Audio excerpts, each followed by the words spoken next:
अगर आपने दिल के किसी भी कोने में आरपीएफ कांस्टेबल की तैयारी करने की सोच रखी है या तैयारी कर रहे हैं तो इस वीडियो को बिना स्किप किए पूरी देखना। यकीनन आपको इस वीडियो के बाद में कुछ ना कुछ ज़रूर सीखने को मिलेगा। जय हिंद दोस्तों, कैसे हैं आप सभी। उम्मीद करते हैं आप सभी अच्छे होंगे और अच्छे से अपनी तैयारी कर रहे होंगे। जी हाँ दोस्तों, आज के वीडियो में बात करेंगे आरपीएफ कांस्टेबल भर्ती के बारे में। अगर आपने आरपीएफ कांस्टेबल का फॉर्म भर रखा है तो इस वीडियो को कंप्लीट देख लेना। इसमें हम लोग कंप्लीट स्ट्रेटजी के बारे में बात करेंगे कि एग्ज़ाम डेट कब तक होने की संभावना है। साथ में ही बात करेंगे कंपटीशन रहेगा कम, इसका भी रीज़न जानेंगे क्यों कम रहेगा। इन सभी पॉइंट पे बात करेंगे जितने भी स्क्रीन पर लिखे हैं, और कुछ ऐसे पॉइंट के बारे में बात करेंगे जो स्क्रीन पर नहीं लिखे हैं। बिल्कुल स्ट्रेटजी के बारे में बात करेंगे। आप सबकी डिमांड भी आ रही थी कि भाई एक ऐसी वीडियो लेकर के आइए जो कंप्लीट स्ट्रेटजी हो। आपने देखा होगा पिछली बार हमने मॉक टेस्ट एनालिसिस कराया था, उसमें कुछ सेक्शन के बारे में जैसे मैंने बता दिया था, मैथ के बारे में बता दिया था, रीजनिंग के बारे में। लेकिन आज के वीडियो में हम लोग तीनों सेक्शन के बारे में देखेंगे। फिर ओवरऑल बात करेंगे कि मॉक टेस्ट कहाँ से लगाना चाहिए, मॉक टेस्ट का कितना रोल होता है, और बुक्स के बारे में भी बात करेंगे। पीडीएफ कौन सी पढ़नी चाहिए, करंट अफेयर कहाँ से पढ़ना चाहिए। बिल्कुल ये कह लीजिए कंप्लीट स्ट्रेटजी आज के वीडियो में देखेंगे। आप यकीनन आप इस वीडियो को देख लेंगे तो कहीं ना कहीं 90+ स्कोर आपका यहाँ भी आने लगेगा, और जब आप एग्ज़ाम में बैठेंगे तो कहीं ना कहीं आपको लगेगा कि हाँ भाई वाकई में स्ट्रेटजी थी, या जिस स्ट्रेटजी से हम पढ़ के आए हैं उसी के आसपास में कहीं ना कहीं हमारा स्कोर जाने वाला है। ठीक है, तो कंप्लीट स्ट्रेटजी के बारे में बात करते हैं। वीडियो को शेयर कर देना अगर आपको अच्छा लगे। चैनल पर पहली बार विजिट करें तो चैनल को जरूर सब्सक्राइब कर लीजिए। सबसे पहला पॉइंट कवर कर लेते हैं एग्ज़ाम डेट। एग्ज़ाम डेट के बारे में कुछ संभावित चीज़ें देख लेते हैं। फिर उसके बाद में अलग अलग सब्जेक्ट की जैसे रीजनिंग, मैथ और जीके, इन सभी पॉइंट पे बात करेंगे। फिर ओवरऑल बात करेंगे कि मॉक टेस्ट कितना ज़रूरी है, पीवाईक्यू कितना ज़रूरी है। इन सभी पॉइंट पे क्रम बाय क्रम बात करेंगे। सबसे पहले जान लेते हैं एग्ज़ाम डेट के बारे में। दोस्तों देखो, अभी ऑफिशियल एग्ज़ाम डेट नहीं आई है, लेकिन हम लोगों के सामने अब ये मान लीजिए फरवरी में, जैसे जनवरी में तो कोई एग्ज़ाम नहीं है, फरवरी में आप मान के चल सकते अगर जनवरी में एग्ज़ाम होता तो अब तक कहीं ना कहीं ऑफिशियल डेट आ जाती, और नहीं आई है इसका मतलब जनवरी के आसपास में एग्ज़ाम नहीं है। अब फरवरी में रही बात तो एसएससी जीडी का एग्ज़ाम है। फिर उधर मार्च, यानी कि अब मार्च जो है मान के चलिए कि मार्च में अपना एग्ज़ाम हो जाएगा। ठीक है, मार्च में नहीं होगा, अगर अप्रैल की तरफ भी जाएगा तो और पर्याप्त समय मिल जाएगा। लेकिन आप मान के चलिए लगभग में 60 दिन, जनवरी और फरवरी 30 दिन लगभग आप मान के चल सकते हैं कि 60 दिन के आसपास में हम लोगों के पास में अभी है, यानी कि पर्याप्त समय है। अगर आपका बेसिक मजबूत है तो कहीं ना कहीं इन 60 दिनों में अच्छे से स्ट्रेटजी को अपना के मेहनत करके आप अच्छा स्कोर कर सकते हैं। बिल्कुल, तो आप मान सकते हैं कि मार्च के आसपास में एग्ज़ाम डेट दिमाग में डाल लीजिए, उसी के आसपास कहीं ना कहीं अपना एग्ज़ाम देखने को मिलेगा। अगर जनवरी या फरवरी में होता तो अब तक कहीं ना कहीं ऑफिशियल जो है डेट आ जाती। ठीक है, ये हम लोगों ने पॉइंट कवर कर लिया। अब बात कर लेते हैं कंपटीशन रहेगा कम। देखो, सबसे आपको पता होगा अभी यूपी पुलिस 60,244 की वैकेंसी चल रही है। बिहार पुलिस का रिजल्ट है, उसका भी लगभग फिजिकल कहीं ना कहीं हो रहा है या होने वाला होगा। ठीक है, और यूपी पुलिस का तो आप जानते हैं सब रेस में बिजी हैं। तो कहीं ना कहीं जो जितने बच्चे को शॉर्ट लिस्ट हुए हैं ना यूपी पुलिस में और बिहार पुलिस में, वो कहीं ना कहीं ज़रूर फॉर्म भरे होंगे आरपीएफ कांस्टेबल का। तो वो अपने फिजिकल में बिजी हैं, इतने अच्छे से पढ़ नहीं पा रहे हैं। आप भी जानते होंगे, अब जैसे हम ही हैं या आप भी होंगे, कहीं ना कहीं फिजिकल भी कर रहे होंगे, उतने अच्छे से शिद्दत से नहीं पढ़ पा रहे होंगे। ठीक है, तो कहीं ना कहीं कंपटीशन से मतलब ये कह लीजिए जब पढ़ेंगे नहीं तो जाहिर बात है मॉक में नंबर कमाएंगे, और मॉक में कमाएंगे तो फिर रियल एग्ज़ाम में भी कहीं ना कहीं उसी के आसपास देखने को मिलेगा। जैसे ही आप मेहनत करेंगे परिणाम वैसा ही आएगा। ठीक है, तो आप मान के चलिए कंपटीशन थोड़ा सा कम रहने वाला है। उसका मैंने रीज़न बता दिया। यूपी पुलिस की वैकेंसी चल रही है, लड़के फिजिकल में बिजी हैं। बिहार पुलिस की वैकेंसी चल रही है, उसमें भी काफ़ी बच्चे जो है फिजिकल में बिजी हैं। ओके, और दूसरी चीज़ कि इस बार जो है ऑल इंडिया जैसे एसएससी जीडी उसकी दिल्ली पुलिस की कट ऑफ लगती है, उसी के आसपास कहीं ना कहीं इसकी कट ऑफ ऐसे लगेगी। पहले क्या होता जोन वाइज लगती थी कट ऑफ, अब की बार में ओवरऑल लगेगी ऑल इंडिया मतलब। ठीक है, जैसे दिल्ली पुलिस की लगती है। तो ये बात कर ली, इस वजह से भी कहीं ना कहीं कंपटीशन कम देखने को मिलेगा। दूसरी चीज़ इसमें जो है फिजिकल जो है वो आपने देखा ही होगा, मतलब कितना अच्छे लेवल का फिजिकल है। ठीक है, जितने लगभग ये कह लीजिए फिजिकल के लिए शॉर्ट लिस्ट होंगे, आप ये मान लीजिए कहीं ना कहीं उसी में से बच्चे जो है फाइनल के लिए मिल जाएंगे। ठीक है, तो अगर आप शॉर्ट लिस्ट कहीं ना कहीं हो गए, अगर अच्छे से यहाँ से मेहनत कर ली, आपका नंबर आ गया, तो कहीं ना कहीं आप अगर फिजिकल क्लियर कर लेते हैं तो इसमें नौकरी पक्की होने के काफ़ी चांसेस बढ़ जाते हैं। ओके, तो ये हम लोगों ने बात कर ली कंपटीशन के बारे में। अब बात कर लेते हैं कि 90+ स्कोर कैसे करें, या किस स्ट्रेटजी से कैसे पढ़ें, कितना समय किस सब्जेक्ट पे दें। ठीक है, और बिल्कुल फ्री ऑफ कॉस्ट बताएंगे कि जो चीज़ें मतलब हमसे बेहतर से बेहतर हो पाती हैं वो मैं आपको बताने की कोशिश करता हूँ। ओके, सबसे पहले मैथ के बारे में जान लेते हैं, फिर उसके बाद में रीजनिंग के बारे में, और वही चीज़ें बताएंगे जो सेलेक्टेड चीज़ें होंगी। आप ज़्यादा माथापंची करने से या किताबें ये ले लो वो ले लो, ये नहीं किताब होनी चाहिए, वो ऐसा करने से आपके पास समय नहीं है। लगभग में 1.5 से 2 महीने बचे हैं। अब हम लोगों को यहाँ से जो है स्मार्ट स्टडी करने का समय है, चाहे आप हो, चाहे हम, चाहे कोई और हो। ओके, सबसे पहले मैथ के बारे में जानते हैं, फिर रीजनिंग के बारे में, फिर बात करेंगे जीएस के बारे में। देखो, सब लोग कहते होंगे बैच से पढ़ो, यहाँ से पढ़ो, वहाँ से पढ़ो, लेकिन मैं कहता हूँ अगर आप पढ़ना चाहते हैं, आपके पास एंड्रॉयड फ़ोन है, तो आप यूट्यूब की तरफ नज़र घुमाइए। कहीं ना कहीं आपको फ्री में ऐसा कंटेंट, इतना कंटेंट मिल जाएगा कि आप वहाँ से भी बेहतर से बेहतर तैयारी कर सकते हैं। ठीक है, देखो जो चीज़ें हमें बेहतर लग रही हैं हम वो आपको बता रहे हैं। बिल्कुल ये कह लीजिए जेन्युइन चीज़ें मैं आपको बताने जा रहा हूँ। मैथ के लिए आप जो है आदित्य रंजन सर को फॉलो कर सकते हैं, या अगर आप राहुल तेवतिया सर मतलब जो क्लास लगाते हैं वहाँ से आप पढ़ें, या वो टीचर मतलब जिस टीचर का आपको मैथ समझ में आया आप वहाँ से पढ़ सकते हैं। वो क्लास चाहे किसी की भी ले रहे हों, चाहे एमटीएस के ले रहे हों या ग्रुप डी की क्लास लगाते हों, कोई भी क्वेश्चन आपको मिलने चाहिए मैथ के। कुल मिलाकर बात ये है, लेकिन इसमें हम लोग बात कर रहे हैं बेसिक कि जैसे जिनका बेसिक कमज़ोर है मैथ में, तो आप क्या करिए, सर ने जो है लगभग एक वीडियो अपलोड कर देते हैं हफ्ते में 1 दिन या 2 दिन। ठीक है, यहाँ पर कंप्लीट जो है सर कराने वाले हैं मैथ का। ठीक है, और ये प्लेलिस्ट हम जो है अपने टेलीग्राम ग्रुप में डाल देंगे, वहाँ से आप ज्वाइन कर लेना। इसमें से 1 या 2 डेली क्लासेस आप देखते रहिए, और इसके साथ में आपके पास में इन्हीं सर की बुक होनी चाहिए। आदित्य रंजन सर की आपने देखी होगी 4000 प्लस वाली। ठीक है, वो काफ़ी बेस्ट बुक है, हमने पिछले वीडियो में भी स्ट्रेटजी में बताई थी। और वो बुक इसके लिए नहीं, वो यूपीएसआई के लिए भी बेस्ट है। क्यों? क्योंकि उसमें क्रमचय, संचय और प्रायिकता वगैरह वो भी चैप्टर हैं, और इसमें भी कहीं ना कहीं देखने को मिल जाते हैं एक आधा क्वेश्चन, और ग्रुप डी में तो रहते ही हैं 2-3 क्वेश्चन।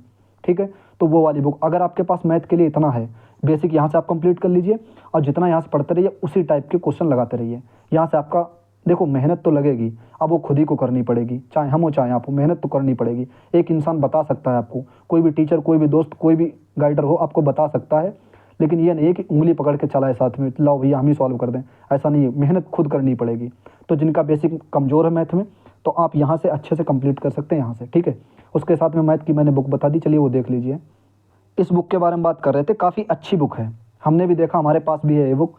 और लगभग ये कह लीजिए जब तक अपना यूपीएसआई का एग्ज़ाम नहीं हो जाएगा, या जो आरपीएफ कांस्टेबल या दिल्ली पुलिस का एग्ज़ाम नहीं हो जाएगा, तब तक इसी बुक को सॉल्व करेंगे। बढ़िया बुक है, 1-2 ऑप्शन में एरर हैं, वो अपने आप से डिफाइन करके देख लेना। ठीक है, तो ये वाली बुक अगर आपके पास है तो अच्छी बात है, नहीं है तो इसकी पीडीएफ हमने टेलीग्राम ग्रुप पे मतलब सेंड कर दी है, वहाँ पे ज्वाइन करके आप इसकी पीडीएफ जो है देख सकते हैं वहाँ से। ठीक है, अब जब आपका मैथ जो है बेसिक मजबूत होने लगे, तब आपको क्या करना है, टेक्स्ट बुक पे जाना है। टेक्स्ट बुक पे आपको जो mathematics for all railway exams, ये वाला जो है सेक्शन अपने उसमें ऐड कर लेना है, इनरोल कर लेना है। वहाँ पे आपको हर एग्ज़ाम के RPF constable, RPF SI, ALP, group D, NTPC और जेई जितने भी एग्ज़ाम होते रहते हैं उनका सबका पीवाईक्यू मिल जाएगा। और लगभग ये कह लीजिए क्वेश्चन दमदार रहेंगे। अगर आपका बेसिक उधर मजबूत होता रहेगा तो आप डेली एक सेक्शन इधर से सॉल्व करते रहना। अगर यहाँ से आप सॉल्व करते रहेंगे, और यहाँ सॉल्व कैसे करना है, तो आपको जैसे पहले सबमिट कर देना है टेस्ट। ठीक है, ये वाला टेस्ट सबमिट कर देना, एक भी सॉल्व नहीं करना है, टेस्ट सबमिट हो जाए फिर आपको धीरे धीरे क्वेश्चन सॉल्व करने हैं। जब ऐसे ही आप करीब करीब 10 से 20 सेट सॉल्व कर लें, तब उसके बाद में टाइम लगा के कहीं ना कहीं सॉल्व कर लेना। ओके, फिर मतलब डेली एक भी लगाते रहेंगे तब भी आपके लिए सफिशिएंट रहेगा, या आप अल्टरनेट डेज पे लगा सकते हैं। ओके, ये मैथ के लिए इतना कर लेना।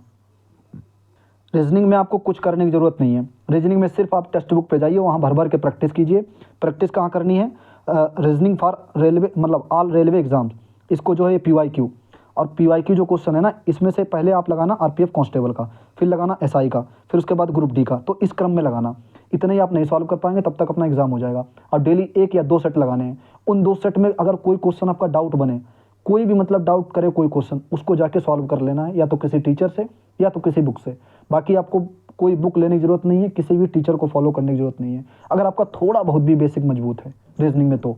और अगर नहीं है तो किसी भी टीचर से आप पहले रीजनिंग कंप्लीट कर लीजिए। ठीक है, अगर आपका मजबूत है रीजनिंग तो यहाँ से आप 1-2 सेट डेली लगाते रहिए, इसी से आपकी प्रैक्टिस हो जाएगी, इसी से जो गलतियाँ होती हैं वो गलतियाँ सुधर जाएंगी। ये हम लोगों ने बात कर ली मैथ और रीजनिंग दोनों के बारे में। ये सेक्शनल वाले टेस्ट मिलेंगे कहाँ, ये मिलेंगे टेक्स्ट बुक पे। और टेक्स्ट बुक पे इस समय चल रही है सेल, आप सबको पता होगा, 28 से लगा करके 31 दिसंबर तक। ठीक है, और लिमिटेड ऑफर है, आप सब अगर लेना चाहते हैं तो ले सकते हैं। यहाँ से आप भर भर के प्रैक्टिस कर सकते हैं, जो मैंने अभी सेक्शनल वाइज बताएं वो आप सॉल्व कर सकते हैं। आरपीएफ के लिए आप किसी भी एग्जाम की तैयारी कर रहे हो, चाहे ग्रुप डी की जो भी वैकेंसी आई है, ठीक है, अगर आप लोग कहेंगे तो उसकी भी स्ट्रेटजी वीडियो लेकर आ जाएंगे बहुत ही बेहतरीन तरीके से। ओके, और बाकी आप आप देख पा रहे होंगे, मतलब मिनिमम प्राइस पे इस समय ऑफर चल रहा है। आप ये वाला कूपन कोड यूज़ कर लेना PP12, आपको जो है एक्स्ट्रा 10 से या 12 से लगा करके 13% डिस्काउंट मिल जाएगा। ओके, अभी आपने RPF SI एग्ज़ाम में देखा होगा GS ने कैसा खेल बिगाड़ा। मतलब ये कह लीजिए किसी के तो 30-32 सही हो गए, किसी के 29, और किसी किसी के तो ये कह लीजिए 14-15 नंबर भी, या 12 या 13 नंबर इस हिसाब से आए। मतलब जिसने ज़्यादा अटेम्प्ट कर लिए, तुक्का लगा दिए, तो कहीं ना कहीं उसका तुक्का आप भी जानते होंगे 1/3 नेगेटिव मार्किंग है। तो ये सब रहता है, और कहीं ना कहीं ऐसा ही सेक्शन RPF कांस्टेबल भी देखने को मिलेगा। तो GS के लिए थोड़ी सी यहाँ से हम लोग को स्ट्रेटजी बदलनी पड़ेगी। इसलिए हम लोगों के पास में ये वाली बुक होनी चाहिए। कौन सी? स्पीडी। इसमें रेलवे स्पीडी है, ठीक है, बहुत अच्छी बुक है। अगर आपके पास है तो 3-4 पेज डेली पढ़ते रहना, 2-3 जितना पॉसिबल हो पाए। यहाँ से आपको सीधे सीधे क्वेश्चन देखने को मिलेंगे। ये हम लोगों ने बात कर ली जीके के बारे में, और भी जीके में और कुछ देख लेते हैं। जीके वाले सेक्शन में करंट अफेयर का भी रोल रहता है। तो करंट अफेयर कहाँ से पढ़ना है? RWA चैनल पे आप जब आप जाएंगे तो वहाँ पर सोनवी सर पढ़ाते हैं, मतलब टॉपिक वाइज उनको कंप्लीट कर लेना है। आपको डेली रेगुलर नहीं करनी है, आपको टॉपिक वाइज करने हैं। तो यहाँ से टॉपिक वाइज जब करेंगे तो चीज़ें और कंठस्थ होती चली जाएंगी। बाकी स्पीडी अगर करंट आपके पास है तो वहाँ से भी कुछ क्वेश्चन देखने को मिल जाते हैं। उसमें आप पढ़ना शुरुआत वाली चीज़ें, ठीक है, जैसे जनवरी फरवरी की करंट मत पढ़ना, वो शुरुआत वाली चीज़ें पढ़ना जो बॉक्स में दे रखी होती है स्पीडी करंट में। ओके, अगर आप लोग कहेंगे कि उसकी PDF भी टेलीग्राम ग्रुप में अपलोड कर दीजिए तो वहाँ पर हम सेंड कर देंगे, ठीक है, जो करंट की अभी हाल फिलहाल की होगी स्पीडी की। इसी के साथ जब आप टेक्स्ट बुक पे जाएंगे तो सेक्शनल वाले जरूर अपने में ऐड कर लेना, ये वाले, ठीक है, इनको कर लेना। यहाँ से एक दो डेली सेट लगाते रहना, चाहे वो GS का हो, चाहे वो रीजनिंग का हो, चाहे मैथ का हो, चाहे साइंस का हो। इनमें से जब आप एक दो लगाते रहेंगे ना, तो आपकी कहीं ना कहीं जो PYQ वाली चीज़ें हैं वो कवर होती रहेंगी। ओके, इससे आपको एक अंदाज़ा लगता रहेगा कि हाँ भाई चीज़ें या क्वेश्चन कैसे, क्या लेवल कहाँ से उठाते हैं, कैसे किस तरीके से लेवल आता है, या हमारी कमजोरी कहाँ पे, उस पर आप फिर मेहनत करेंगे, ठीक है। इसके साथ ही जो RPF का पेपर हुआ था उसकी सभी शिफ्ट, जो मतलब आंसर की आई थी, उसकी सभी शिफ्ट हिंदी में वो अपने चैनल पे डाल दी गई हैं टेलीग्राम वाले पे। आप वहाँ से जाके अच्छे से देख सकते हैं कि किस तरीके से क्वेश्चन आए थे, करंट के किस लेवल के क्वेश्चन आए थे, या देख पाए होंगे आप मैथ का मतलब कैसा लेवल था, कैलकुलेशन थी ज़्यादा या नहीं, मतलब उस हिसाब से आप इसमें देख सकते हैं, जिससे थोड़ा सा अंदाज़ा लग जाएगा, ठीक है। तो टेलीग्राम ग्रुप ज्वाइन कर लेना, यहाँ से आपको ये वाली PDF मिल जाएगी। अब 1 जनवरी से अपने चैनल पे टारगेट सीरीज शुरू हो रही है। उसमें क्या हम लोग करने वाले हैं वो देख लीजिए। जैसे हम लोग छोटा छोटा टारगेट बनाया करेंगे डेली, कि 6 से लगा करके 5 से लगा करके 6 घंटे का, मतलब डेली 24 घंटे में 5 से 6 घंटे हम लोग को पढ़ना रहेगा। 1 घंटे मॉक डेली देंगे, 1 से 1.5 घंटे। तो मॉक किसका लेंगे? सबसे पहले हम लोग अभी लगाएंगे RPF कांस्टेबल का, राइट, क्योंकि इसका एग्ज़ाम जल्द होने वाला है। फिर इसके बाद में और साथ में लेके चलेंगे UPSI को भी, ऐसा नहीं कि UPSI को नहीं। 1 जनवरी से UPSI, दिल्ली पुलिस और RPF कांस्टेबल, इन तीनों एग्जाम को पहले लेके चलेंगे। और इनमें से पहले जिसका लगेगा कि हाँ भाई RPF कांस्टेबल का पहले एग्जाम है, तो उस पर ज़्यादा उसका मॉक लगा लिया करेंगे, उस पर ज़्यादा कवर कर लिया करेंगे चीज़ें, या कौन सी चीज़ें हम लोग की वीक है उन पर ध्यान दे लिया करेंगे, ठीक है। तो क्या रहने वाला है आपको पता होगा, जो लाइव टेस्ट रहते हैं वो भी हम लोग लगा लिया करेंगे। साथ में जो 10 लेटेस्ट TCS पैटर्न पे जो क्वेश्चन वो मॉक मिले हैं, इनको भी हम लोग लगा लेंगे, और साथ में एनालिसिस करा लेंगे। विदिन 10 दिन में सब एनालिसिस हो जाएगा, ठीक है। और साथ में बात करें जो फुल टेस्ट हैं, इनको भी कहीं ना कहीं टाइम निकाल के कैसे ना कैसे करके लगाएंगे। और डेली का क्या रहेगा, टारगेट सीरीज रहेगी और प्लस मॉक टेस्ट डेली, ठीक है। पढ़ तो सभी रहेंगे, और आप भी पढ़ेंगे, हम भी पढ़ेंगे, लेकिन अहम जो रोल होता है ना वो टाइमिंग का और प्रैक्टिस का। तो मॉक डेली कहीं ना कहीं एक जरूर हम लोग लगाएंगे। अगर एक नहीं लगाएंगे डेली तो एक दिन एक छोड़ के लगाएंगे, ओके।